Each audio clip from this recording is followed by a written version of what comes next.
জয় যিশু সকলকে। আশা করি পরমেশ্বর পিতার অনুগ্রহে প্রত্যেকে ভালো আছেন। আজকে একটা বচন আমি পড়তে যাচ্ছি। লুক চ্যাপ্টার লুক, আর লুকার 10 নম্বর চ্যাপ্টার থেকে, অধ্যায় থেকে আমি পড়ব 27 থেকে। আমি একটু শুরু থেকেই পড়ছি, 25 থেকে পড়া শুরু করছি। আর দেখো, একজন ব্যবস্থাবেত্তা উঠিয়া তাহার পরীক্ষা করিয়া কহিল, হে গুরু, কি করিলে আমি অনন্ত জীবনের অধিকারী হইব? তিনি তাহাকে কহিলেন, ব্যবস্থায় কি লেখা আছে?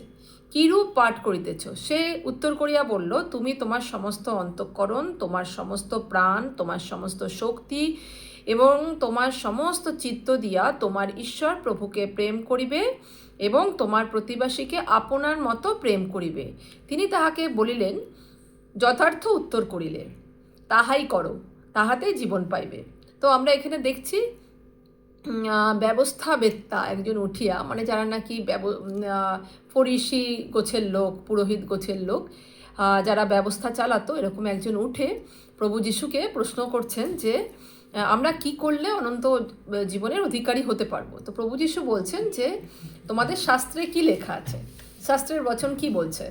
তো ওনারা বললেন যে যদি আমরা সমস্ত অন্তঃকরণ আর সমস্ত প্রাণ, সমস্ত শক্তি দিয়ে, সমস্ত চিত্ত দিয়ে ঈশ্বরকে প্রেম করো তবে, এবং তার সঙ্গে প্রতিবাসীকে প্রেম করো, তবে অনন্ত জীবন পাওয়া যাবে। তো প্রভু বললেন, হ্যাঁ, তাই তাই করো। এবার উত্তরে ওই ওই ব্যক্তিটি বলছেন যে কিন্তু সে আপনাকে নির্দোষ দেখাইবার ইচ্ছায় যিশুকে বলিল, ভালো, আমার প্রতিবাসী কে? এবার এখানে তার একটা ইচ্ছা ছিল যে প্রতিবাসী বলতে কি বোঝা যায়, এটাকে উনি জানতে চাইছিলেন। প্রভু যিশু এখানে একটা সুন্দর গল্প করে, একটা উপমা দিয়ে বোঝাচ্ছেন। উনি বলছেন, যিশু বললেন, এক ব্যক্তি জেরুজালেম হইতে জিরিহোতে নামিয়া যাইতেছিল। এমন সময় দস্যু দলের হস্তে পড়িল। তাহারা তাহার বস্ত্র খুলিয়া লইল এবং তাহাকে আঘাত করিয়া আত্মরা ফেলিয়া চলিয়া গেল। ঘটনাক্রমে একজন যাজক সেই পথ দিয়া নামিয়া যাইতেছিল। সে তাহাকে দেখিয়া এক পার্শ্ব দিয়া চলিয়া গেল। পরে এইরূপ একজন লেবীও সেই স্থানে আসিয়া দেখিয়া এক পার্শ্ব দিয়া চলিয়া গেল। কিন্তু একজন সমরীয় সেই পথ দিয়া যাইতে যাইতে তাহার নিকটে আসিল, আর তাহাকে দেখিয়া করুণাবিষ্ট হইল এবং নিকটে আসিয়া তৈল ও দ্রাক্ষারস ঢালিয়া দিয়া তাহার ক্ষত সকল বন্ধন করিল।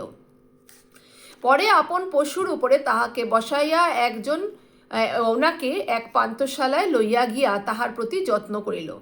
পরদিবসে 2টি সিকি বাহির করিয়া পান্থশালার কর্তাকে দিয়া বলিল, এই ব্যক্তির প্রতি যত্ন করিও, অধিক যাহা কিছু ব্যয় হবে আমি ফিরিয়া আসব এবং তাহা পরিশোধ করিব। তোমার এমন বোধ হয় মাফ করবেন, তোমার কেমন বোধ হয় এই 3 জনের মধ্যে কে ওই দস্যুদের হস্তে পতিত ব্যক্তির প্রতিবাসী হইয়া উঠিল? সে কহিল, যে ব্যক্তি তাহার প্রতি দয়া করিল সেই। তখন যিশু তাহাকে বললেন, যাও, তুমিও সেই রূপ করো। আমরা এখানে থামবো। এটা খুব সুন্দর একটা গল্প ছলে প্রভু আমাদের কি করা উচিত। এখানে কিন্তু উনি অনন্ত জীবন পাওয়ার জন্য কোথাও বলছেন না যে আমাদের 40 দিনের উপবাস করতে হবে, আমাদের 20 দিনের উপবাস করতে হবে, আমাদের 30 দিনের উপবাস করতে হবে, আমাদের এত ঘন্টার প্রার্থনা করতে হবে, আমাদের এত এত বচন পড়তে হবে। কোনো নিয়ম উনি দেননি। উনি শুধু বলেছেন, যাও, তোমরাও সেই রূপ করো। এইটা যদি আমরা সত্যিই করতে পারি, প্রথমে তো অন্তঃকরণ প্রাণ দিয়ে আমরা পরমেশ্বরকে বিশ্বাস করব, তাকে ভালোবাসবো, কিন্তু তার সঙ্গে সঙ্গে দয়া দেখানোর কথা উনি বলেছেন। আমরা যদি দয়া দেখাই তবে অনন্ত জীবনে প্রবেশ করতে পারবো। এখানে শুরু থেকে আসি। শুরুতে আমরা দেখছি একজন ব্যক্তি যে জেরুজালেম থেকে জিরিহোতে নেমে যাচ্ছে। এখানে এটার একটা রূপক শব্দ জেরুজালেম, এখানে সেই নগরীকে বোঝাচ্ছে যেখানে পরমেশ্বরের অবস্থান ছিল, যেখানে পরমেশ্বরের মহান মন্দির ছিল, যেখানে ওদের নিয়ম সিন্ধুক ছিল। আর জিরিহো এমন একটা নগর যেটা মানে পতনের দিকে যাওয়া, মানে কারো ব্ল্যাক স্লাইড হওয়ার কথা বলছে। কোনো একজন ব্যক্তি যে একটা ভালো সুন্দর একটা ভালো স্থান যেখানে পরমেশ্বরের উপস্থিতি আছে তার আওতা থেকে বেরিয়ে এমন একটা স্থানে যাচ্ছে যেখানে পরমেশ্বরের উপস্থিতি তো নেই, সেখানে নানা রকম হয়তো বাজে কাজ হয়। আমি জানি না জিরিহোতে সেই সময় কি কাজ হতো, কিন্তু সেটাই অন্তত জেরুজালেমের সঙ্গে তুলনামূলকভাবে অনেক লোয়ার ছিল তার পজিশন। তো আমরা এখানে কোনো একটা ব্যক্তি, অনেক সময় অনেককে দেখি যে পরমেশ্বরে আমরা সেটা আমিও হতে পারি, হ্যাঁ, আমরা পরমেশ্বরের উপস্থিতির বাইরে গিয়ে বাঁচার চেষ্টা করি, এমন জায়গায় আমরা যাই যেটা নাকি পরমেশ্বরের ইচ্ছা অনুযায়ী নয়। এখানে সেই ব্যক্তিটি তাই করেছিল এবং তার ফলে কি হলো, এবং ওই ব্যক্তিটি যখন জিরিহোতে নামিয়া যাইতেছিল সেই সময় মানে উনি নেমে আসছেন, এই সময় দস্যু দলের হস্তে তিনি পড়লেন। দস্যু দল আমরা জানি, দস্যু বলতে এখানে ডেভিলের কথাই বলা হচ্ছে। আমরা যেই মুহূর্তে পরমেশ্বরের উপস্থিতির বাইরে আসবো, ডেভিল কিন্তু, শয়তান কিন্তু ওত পেতে বসে আছে। একটা কথা মানুষ খুবই বলে যে সব কিছু পরমেশ্বরের ইচ্ছায় হচ্ছে, পরমেশ্বরের ইচ্ছা ছাড়া একটা গাছের পাতাও হেলে না। পরমেশ্বরের ইচ্ছাতে কিন্তু ধর্ষণও হয় না, পরমেশ্বরের ইচ্ছাতে কিন্তু অনাহারেও মানুষ পড়ে না, পরমেশ্বরের ইচ্ছাতে কিন্তু কঠিন কঠিন রোগও হয় না, পরমেশ্বরের ইচ্ছাতে কিন্তু কোনো রকমের খারাপ কিছু হয় না। আচ্ছা, একটা কথা বলুন তো, আমরা কজন এরকম পিতামাতা আছি যে তাকে দুঃখী দেখলে আনন্দ পাবো, তার রোগ হলে আনন্দ পাবো, সে দস্যুর হাতে পড়লে আনন্দ পাবো, সে রেপড হলে আনন্দ পাবো? এমন আমরা কি হতে পারি কখনো? আমরা যদি বচনে আছে, আমরা যদি মন্দ হয়েও ছেলে মেয়েদের উত্তম উত্তম দ্রব্য দিতে পারি, তবে স্বর্গীয় পিতা কত না তার অধিক প্রেম আমাদের প্রতি। তো যে পরমেশ্বর আমাদের নিজের হাতে বানিয়েছে, সেই পরমেশ্বর আমাদের কিন্তু ডাকাতের হাতে, ডেভিলের হাতে পড়তে দেয় না। কিন্তু কখন আমরা পড়ি?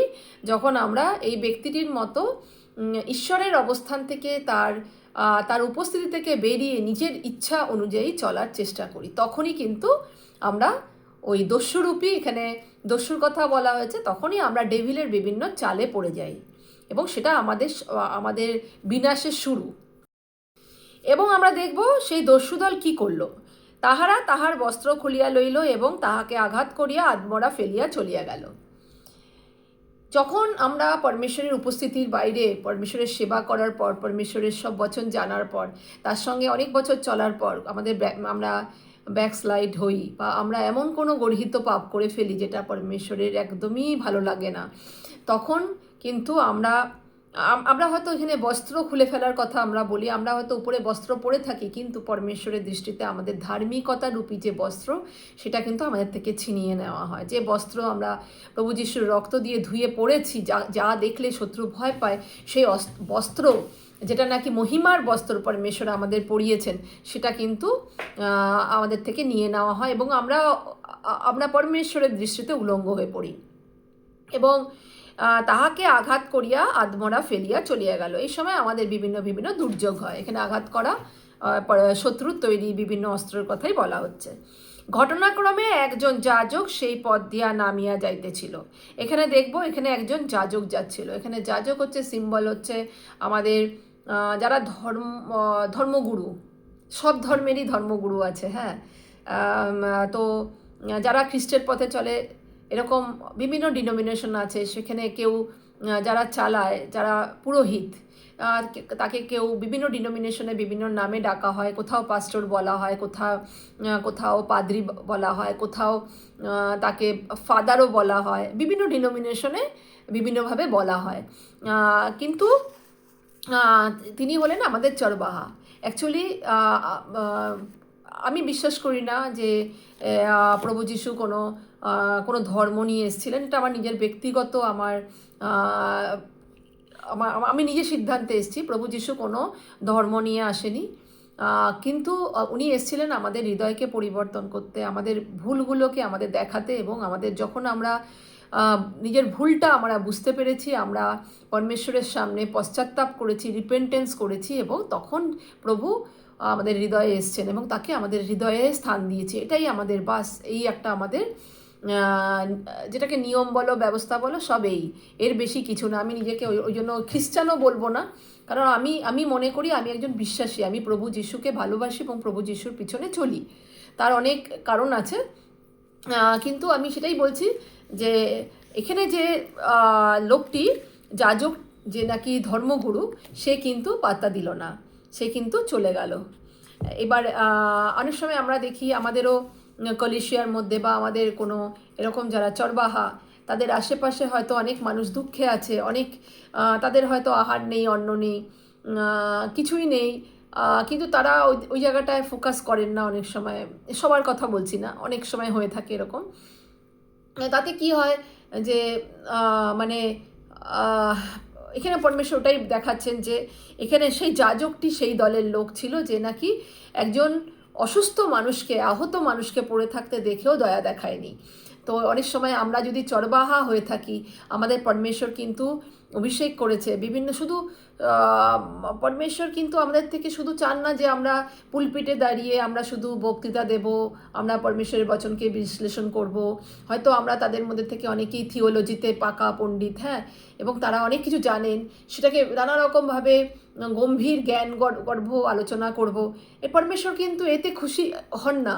হ্যাঁ, পরমেশ্বর আমাদের থেকে দয়া চান। আমরা কি এরকম কাউকে দুঃখে পড়ে আছে, অনাহারে পড়ে আছে, যার বস্ত্র নেই, যার অন্ন নেই, যার মাথায় ছাদ নেই, আর তাকে বচন শুনিয়ে তো লাভ নেই। তাকে প্রথম কি করতে হবে, তার যে বেসিক নিডস সেটা যে নেই, সেই জায়গাটা কি আমরা দেখছি? আমাদের আশেপাশে কত লোক এরকম আছে, আমাদের দৃষ্টি কি ওদিকে পড়ছে? পরমেশ্বরের বচন এটাই বলছে, সে কিন্তু অগ্রাহ্য করেছে, সে কিন্তু তার দয়া দেখানোর এখানে ফেল হয়ে গেছে।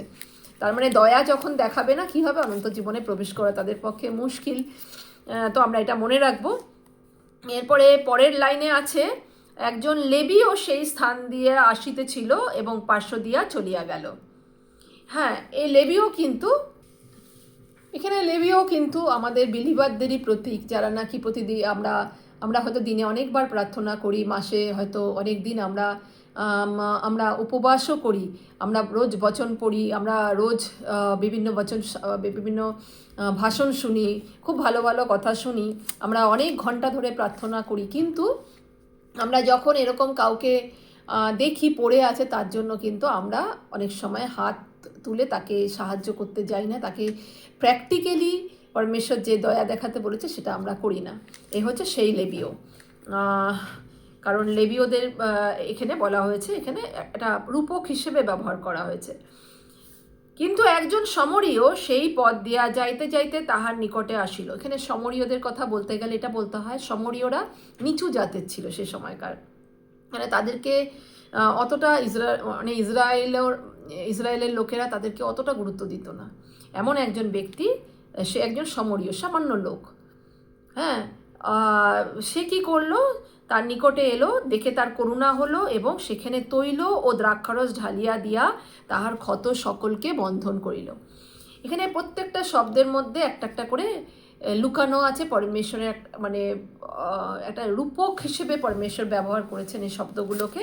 তো আমরা এখানে দেখব সেই ব্যক্তিটি যিনি সমরীয় ছিল, সে সামান্য ব্যক্তি ছিল, হতে পারে এমন একজন পরমেশ্বরের জন যে নাকি তার কাছে কিছু নেই, কিন্তু তার মধ্যে একটা হৃদয় আছে, মানে সেবা করার হৃদয় আছে, এমন একজন ব্যক্তি যার মধ্যে করুণা হলো। সে কি করলো? তৈল আর দ্রাক্ষারস ঢালিয়া দিয়া ক্ষত সকলকে বন্ধন করলো। এখানে তৈল, এখানে দেখা যাচ্ছে তৈল বলতে পরমেশ্বরের যে অ্যানোয়েন্টিং, হোলি স্পিরিটের পবিত্র আত্মার অ্যানোয়েন্টিং, আর দ্রাক্ষারস বলতে পরমেশ্বরের প্রভু যিশুর রক্ত, যেটা আমরা জানি, যারা আমরা নতুন নিয়ম পড়েছি আমরা দেখেছি কমিউনিয়নে আমরা দ্রাক্ষারস দেওয়া হয়, সেটা যদিও এটা কোনো ওয়াইন থাকে না, ফলের রসই থাকে, এটা রূপক হিসেবে ব্যবহার করা হয়। সেই ব্যক্তিটি কি করলো? তৈল আর দ্রাক্ষারস ঢেলে দিল ক্ষতের মধ্যে। তো আমরা নিজেদের আজকে একটা প্রশ্ন করি, এরকম কোনো বিপদে পড়া লোককে দেখলে আমরা কি এসে সেই জায়গাতে পবিত্র আত্মার উপস্থিতিতে আমরা সেখানে কি তার ওপরে তেল দিয়ে, তার উপরে মানে কি আমরা তার জন্য কি প্রার্থনা করি? তেল মানে ওই তেল নয়, এখানে মানে পবিত্র রক্তের কথা বলছে। আমরা এটা বিশ্বাস করি যে আমরা যদি মানে আমরা প্রভু যিশুর রক্ত দিয়ে আমাদেরকে ঢাকতে পারি। আর প্রভু যিশুর রক্ত এখনও জীবিত, এবং সেই রক্ত দিয়ে যখন আমরা নিজেদের ঢাকি বা কোনো ক্ষতস্থানে সেটা দিই, তো প্রভু যিশুর ক্ষত সকল দ্বারা সেই ব্যক্তি চাঙ্গাই পায়। তো আমরা এখানে দেখাচ্ছেন যে উনি ক্ষতর মধ্যে তৈল দ্রাক্ষারস ঢেলে দিল, তার মানে পবিত্র আত্মার উপস্থিতিতে প্রভু যিশুর রক্ত দিয়ে ঢেকে দেওয়ার মতো।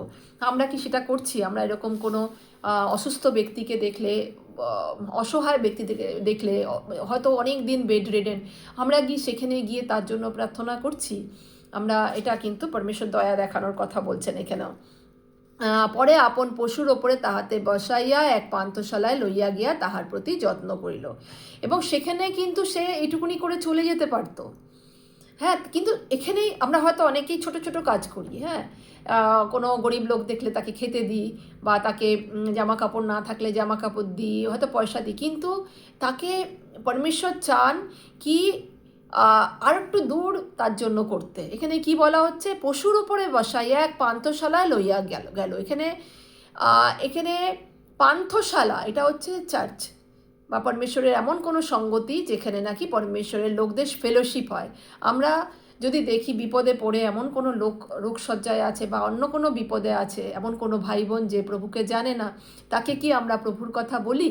তাকে কি বলি যে একজন হতাশ হয়েও না, আমাদের একজন জীবিত একটা আশা আছে, যে কোনো কিছু চান না, যে না কোনো রকম বলি চান, না কোনো রকমের তার সামনে খাবার রাখতে হয়, না ফুল দিতে হয়, না চন্দন দিয়ে তাকে সাজাতে হয়, তাকে কিচ্ছু করতে হয় না, তাকে শুধু প্রেম করতে হয়।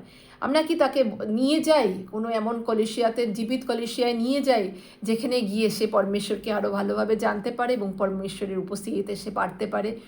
আর যদি না করে থাকি আজ পর্যন্ত, তবে যেন আমরা এরকম করার চেষ্টা করি। শুধুমাত্র নিজে বললাম, নিজে কিছু দিয়ে দিলাম, এখানেই শেষ না করে কোনো সঙ্গতির সঙ্গে জুড়ে তাকে দিতে হবে। এক পান্থশালায় লইয়া গিয়া তাহার প্রতি যত্ন করিল। পান্থশালায় নিয়ে গেল, সেখানে সে নিজের হাতে তাকে যত্ন করল। পর দিবসে 2টি সিকি বাহির করিয়া পান্থশালার কর্তাকে দিয়া বললেন, এই ব্যক্তির প্রতি যত্ন করিও, অধিক যাহা কিছু ব্যয় হয় আমি যখন ফিরিয়া আসি তখন পরিশোধ করিব। এই ব্যক্তিটি কতটা দয়া দেখালো, নিজে তো নিজের হাতে পরিষেবা করলই, ওনার সেবা করলেন, এবং পরের দিন যখন পান্থশালা ছাড়ছে তখন কিন্তু ওই ব্যক্তিকে, পান্থশালার যে মালিক, সেই ব্যক্তিকে দিল, কি দিলেন? 2 সিকি দিলেন। এখানে ওই ব্যক্তি হতে পারে পরমেশ্বরের কোনো জন, যার হাতে আমরা যেন, কোনো পরমেশ্বরের বিশ্বস্ত জনের হাতে যেন আমরা কোনো এরকম কোনো ব্যক্তি যে প্রবলেমে আছে, আমরা হয়তো পুরোটা করতে পারবো না, আমরা কারোর হাতে যেন, কারোর সঙ্গে যেন জুড়ে দিই তাকে। আমরা সবসময় পারি না সবার জন্য পুরোটা করতে, কিন্তু এমন কিছু লোককে পরমেশ্বর সবসময় তৈরি রাখে যারা সর্বদা কিছু করতে আগ্রহী, তাদের সঙ্গে যেন আমরা জুড়ে দিই তাদেরকে। এবং এখানে যে 2টো সিকি দেওয়ার কথা বলা হচ্ছে, এটা নিয়ে অনেক কথা বলা যায়। এখানে আমার নিজের মনে হয় উনি প্রমিস করা, 2টো সিকি দেওয়া, আর সিকি দেওয়া মানে হচ্ছে প্রমিস করা। পরমেশ্বর অনেক প্রমিস করেছেন যে আমি ফিরে আসব, উনি বলেছেন।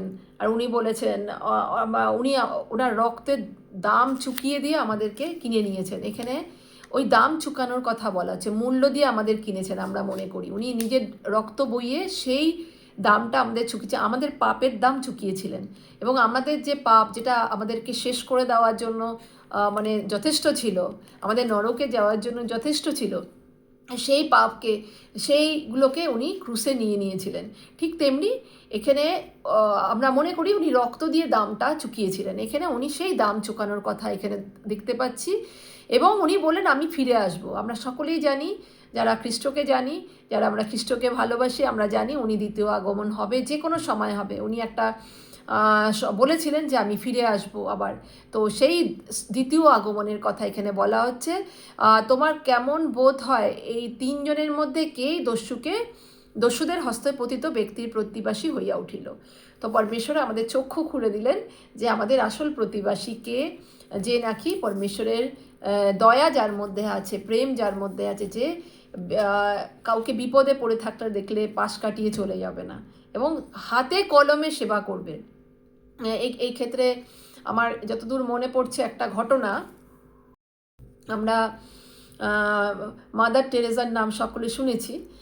তো একবার একজন ক্রিকেটার, ওনার নাম বলছি না, উনি গেছিলেন, ভেবেছিলেন যে আমি কিছু টাকা আমি বাচ্চাদের জন্য, কুষ্ঠরোগীদের জন্য আমি দান করব বলে উনি গেছিলেন, এবং এমন জায়গায় ওনাকে নিয়ে যাওয়া হয়েছিল যেখানটা খুব নোংরা গন্ধ, খুব, কারণ ওখানে কুষ্ঠরোগীদের সেবা হচ্ছে, খুব মানে ওরকম পরিষ্কার পরিচ্ছন্ন ছিল না, কারণ সেখানে কেউ, সবাই অসুস্থ, তাদের গা হাত পা সমস্ত গলে গলে পড়ছে। আমরা আমরা আমরা চিন্তা করে দেখতে পারি, ইমাজিন করতে পারি কতটা মানে ওই অঞ্চলটা কতটা দুঃখী লোকদের দ্বারা পূর্ণ ছিল। সেই জায়গায় উনি যখন যান, ওনার প্রায় বমি আসছিল ওখানে বসে ওয়েট করার সময়, এবং উনি যখন ওয়েট করার বেশ খানিকক্ষণ পরে মাদার টেরেজা এসেছিলেন, এবং উনি মাদার টেরেজাকে ভাবছিলেন যে টাকাটা দিয়ে উনি বেরিয়ে আসবেন, এবং মাদারকে বলেছিলেন যে এই টাকাটা আপনাকে আমি এদের তো আপনার বাচ্চাদের হোক বা রোগীদের সেবার জন্য দিতে চাই। তখন উনি একটা কথা বলেছিলেন যে টাকার প্রয়োজন আছে বটেই, কিন্তু আরেকটা জিনিসের প্রয়োজন আছে, তুমি কি সেটা দিতে পারবে, সময় দিতে পারবে এদের জন্য। তো আজকে আমরা চিন্তা করে দেখি, আমরা হয়তো অনেক সময় আমরা আমাদের নিজেদের পারিবারিক কাজের জন্য দিই, আমাদের মানে আমরা তো জীবনকে সঁপে দিয়েছি নিজেদের ছেলে মেয়েদের বড় করার জন্য, এবং তাদের জন্য সব কিছু করতে আমরা রেডি থাকি, কিন্তু যেই পিতা আমাদের জীবন দিয়েছেন, আমাদের দায়িত্ব দিয়েছেন, যে এই আমাদের দায়িত্বটা কেন দিয়েছেন, যে আমরা দেখি অনেকে খুব দুঃখী, অনেকে আজকে হয়তো এই মুহূর্তে যারা যারা শুনছেন, কেউ হতাশায় আছেন, কারোর মধ্যে সুইসাইডাল থট থাকতে পারে, সে হয়তো ভাবছে আমার জীবন ব্যর্থ, শুধু শুধু বেঁচে আছি। কেউ হয়তো এমন কোনো নেশায় বন্দী হয়ে আছেন যার থেকে উনি বেরোতে পারছেন না, এমন হতে পারে কেউ রোগ সজ্জায় আছেন যার বাঁচার আর ইচ্ছাই হচ্ছে না, কিন্তু এরকম বন্দি রোগে দুর্দশায় বন্দি মানুষদের জন্যই পরমেশ্বর কিন্তু আমাদের চুজ করেছেন। অনেকেই হয়তো ভাবেন যে আমি কেন খ্রিস্টকে গ্রহণ করেছি, আমি তাকে কেন ভালোবাসি, কারণ পরমেশ্বর আমাকে খুব ভালোবেসেছেন, প্রভু যিশু আমার সঙ্গে কথা বলেন এবং আমাকে খুব ভালোবাসেন, এবং আমি জানি যে উনি শুধু আমাকে না, যারা যারা প্রভু যিশুর কাছে আসবেন এর জন্য কিচ্ছু লাগবে না, শুধু খালি হাতেই যদি কেউ এসে তার কাছে বসে, প্রভু কিন্তু তাকে বের করে নেবেন। এটা কিন্তু কোনো ধর্ম না, যারা ধর্ম বলে মনে করেন এবং অনেক সময় ভাবেন যে ধর্মের কথা বলছে, ধর্ম পুস্তক থেকে পড়ছে। বাইবেল কোনো ধর্ম পুস্তিকা নয়, এটা হচ্ছে আমাদের জীবন। বাইবেলে মানুষের দোষ গুণ পাপ সব কিছু লেখা আছে। আমাদের জীবনে, একটা মানুষের জীবনে যা যা থাকে সব কিছু এই বাইবেলে আছে। শুধুমাত্র ভালো ভালো কথা লেখা নেই এর মধ্যে, আমাদের কারেকশন করার জন্য সমস্ত রকমের শিক্ষা এখানে রয়েছে, আর সবই পরমেশ্বরের ইচ্ছা দ্বারা লিখিত। পরমেশ্বর নিজের হাতে লেখেননি, কিন্তু পরমেশ্বরের আত্মার উপস্থিতিতে লেখা হয়েছে।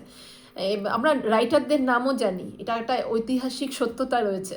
এবং আর যেটা আমাদের অনুভবটা তো কারোর কাছে আমরা ওরকমভাবে বলতে পারবো না, তুলে ধরতে পারবো না, কিন্তু এটা আমি বুঝেছি পরমেশ্বর আমাদের খুব ভালোবাসেন, এবং উনি চান কি আমরা দয়া দেখাই। উনি চান আমরা যে দয়া উনি আমাদের দেখিয়েছেন, সেই দয়ার থেকে আমরাও যেন অন্যকে সেই পরমেশ্বরের রাজ্যে নিয়ে আসতে পারি, তাদেরকে পরমেশ্বরের রাজ্যে স্থাপন করতে পারি, মানে দুষ্টতার জগৎ থেকে উখড়ে তুলে নিয়ে পরমেশ্বরের রাজ্যে যাদের যেন বুনতে পারি, লাগাতে পারি। যেমন বৃক্ষরোপণ হয়, আমরা যেন তাদেরকে রোপণ করতে পারি, পরমেশ্বর বাড়াবেন তাদেরকে। চলুন আসুন একটা ছোট্ট প্রার্থনা করি। স্বর্গস্থ পিতা, তোমার এই বাক্যের জন্য অনেক ধন্যবাদ দিই, তোমার বাক্যের প্রকাশনের জন্য ধন্যবাদ দিই। শ্রোতা ভাই বোনদের তোমার হাতে আমি আজকে রাখছি প্রভু। আমাদের মধ্যে যদি কোনো এরকম শ্রোতা ভাই বোনরা আছেন যাদের নাকি প্রচণ্ড দুঃখ হতে পারে, সেটা ছেলে মেয়ে নিয়ে চিন্তা হতে পারে, তার শারীরিক অসুস্থতা হতে পারে, আজকে যে যুদ্ধকালীন পরিস্থিতি চলছে বিভিন্ন জায়গাতে আমরা অস্থিরতা দেখতে পাচ্ছি, সেটা নিয়ে তারা ভীত যে কী হবে।